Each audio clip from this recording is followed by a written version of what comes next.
మీ diesel engine కి అస్సలైన dum echo blue. అమరావతిలో bank street నిర్మాణ పనుల్లో జోరు అందుకుంది.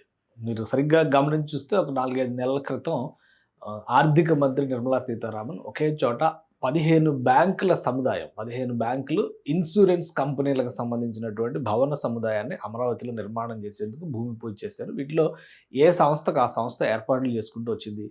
SBI, state bank of India పనులు చాలా జోరుగా చేస్తుంది. దానికి సంబంధించినటువంటి దృశ్యాలు ఇవన్నీ వస్తున్నాయి. చాలా మందిలో ఉత్సాహం ఉంది. అమరావతిలో ఒక అద్భుతమైన డిజైన్ కడుతుంది. Complete eco friendly building. ఇది పీఈబీ స్ట్రక్చర్ అని చెప్పారు, ప్రీ ఇంజనీర్డ్ బిల్డింగ్ అనమాట.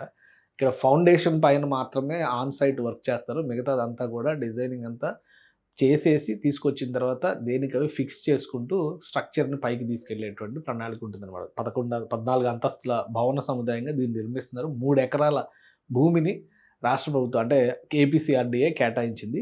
సీడ్ యాక్సిస్ రోడ్డుకి ఆనుకుని ఉంటుంది ఇది.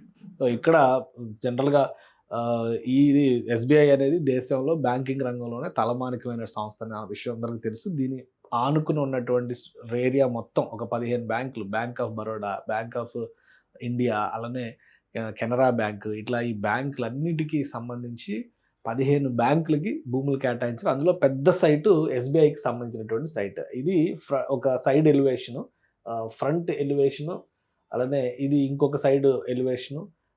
ఈ డిజైన్స్ మాత్రం ఎక్సలెంట్గా చేశారనేటువంటి ఇది వస్తుంది. గిఫ్ట్ సిటీ, గుజరాత్లో జరిగినటువంటి గిఫ్ట్ సిటీ నిర్మాణంలో కూడా ఎస్బీఐ ఒక రీజనల్ బిల్డింగ్ని నిర్మించింది. దానికంటే కూడా ఇది బెస్ట్ డిజైన్ అని చెప్తున్నారు. 315 కోట్ల నిర్మాణం. వరేంద్ర అనేటువంటి కంపెనీకి ఈ కాంట్రాక్ట్ ఇచ్చారు. ఆల్రెడీ బేస్ స్ట్రక్చర్స్ అన్నీ కూడా నిర్మాణ పనులు కంప్లీట్ అయిపోతున్నాయి. సో ఈ కంపెనీ కన్స్ట్రక్షన్ పనులన్నీ కూడా చూస్తుంది. ఇది చాలా జోరుగా ఈ పనులు జరుగుతున్నాయి. సైట్ విషయంలో ఒక క్లారిటీ ఉంది. 3 ఎకరాల భూమిని కేటాయించారు. అందులోనే ఈ ప్లానింగ్ అంతా జరుగుతుంది. చుట్టుపక్కల ఉన్నటువంటి సైట్ చూస్తే కనుక ఇది సీడ్ యాక్సిస్ రోడ్ అవుతుంది, ఇదేమో ఇంటర్నల్ రోడ్ అవుతుంది. దీన్ని ఆనుకున్న ఎస్బీఐ బిల్డింగ్, అలానే bank of India, bank of Baroda, union bank of India, coastal bank, LIC ఇవన్నీ వరుసగా వస్తున్నాయి. అలానే ఇటు పక్కన కూడా ఇంకా బ్యాంకు రంగానికి సంబంధించినటువంటి సంస్థలు ఉన్నాయి. సో ఇవి రాబోయేటువంటి రోజుల్లో బ్యాంక్ స్ట్రీట్గా మారిపోతుంది ఇది అనేటువంటి మాట. అలానే ఈ డిజైన్కి సంబంధించినటువంటి ఎక్స్పెండిచర్ చూస్తే 311 కోట్ల రూపాయలు ఖర్చు అవుతుంది మొత్తం ఈ బిల్డింగ్ నిర్మాణానికి. సో కంప్లీట్ అయినాక ఈ విధంగా అందంగా ఉంటుంది. గ్రీన్ ఎకో బిల్డింగ్ అనమాట. పవర్ సేవింగ్ ఉంటుంది, అలానే గ్రీన్ ఎనర్జీకి సంబంధించి మొక్కలని కాపాడే విధంగా అనమాట, పచ్చదనాన్ని పరిరక్షించే విధంగా ఈ బిల్డింగ్ మొత్తాన్ని కూడా డిజైన్ చేస్తున్నారు.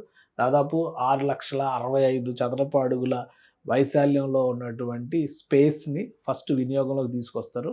దాదాపు 11 లక్షల వరకు వినియోగంలోకి తీసుకొచ్చే అవకాశం ఉంటుంది. కానీ ప్రైమరీగా అంటే ఒక విధంగా ఫేజ్ 1 లాంటిదని మనం అనుకోవాల్సి ఉంటుంది. 2 బేస్మెంట్లు, ఒక గ్రౌండ్, 14 ఫ్లోర్లు. అది నిర్మాణం అనమాట. అంటే ఆల్మోస్ట్ 2 బేస్మెంట్లు, ఒక గ్రౌండ్ అంటే ఫస్ట్ ఫ్లోర్ నుంచి చూస్తే హైట్ అద్భుతంగా కనిపిస్తుంది. ఇది 2 ఏళ్లలో నిర్మాణం పూర్తి చేసే దిశగా ఎస్బీఐ సంస్థ ప్రణాళికలు రెడీ చేసింది. ఎందుకంటే ఇది ప్రీ ఇంజనీర్డ్ స్ట్రక్చర్ కాబట్టి గ్రౌండ్ వర్క్ చేయాల్సిందంతా కూడా అక్కడ ఆల్రెడీ వర్క్ నడుస్తుంది. ఇప్పుడు ఏదైతే స్ట్రక్చర్స్ తయారు చేసి ఇక్కడ ఎరెక్ట్ చేయాల్సినటువంటి ఉన్నాయో అవి తయారు చేసేందుకు కూడా ఒక కాంట్రాక్ట్ సంస్థని ఎస్బీఐ ఎంచుకున్నట్టుగా సమాచారం ఉంది. సో త్వరలో ఆ డిజైన్స్ రెడీ అయ్యేదాన్ని బట్టి ఫస్ట్ ఈ బేస్ వర్క్స్ అంతా కూడా అయిపోతే కనుక బహుశా ఒక 3 నెలల నుంచి designs step by step structures fix చేసుకుంటూ వెళ్ళేటువంటి అవకాశం ఉంటుంది. 2 ఏళ్లలో అంటే 2028లో దీన్ని ప్రారంభించే దిశగా ఎస్బీఐ ప్రణాళికల్ని సిద్ధం చేసుకుని ఉంది.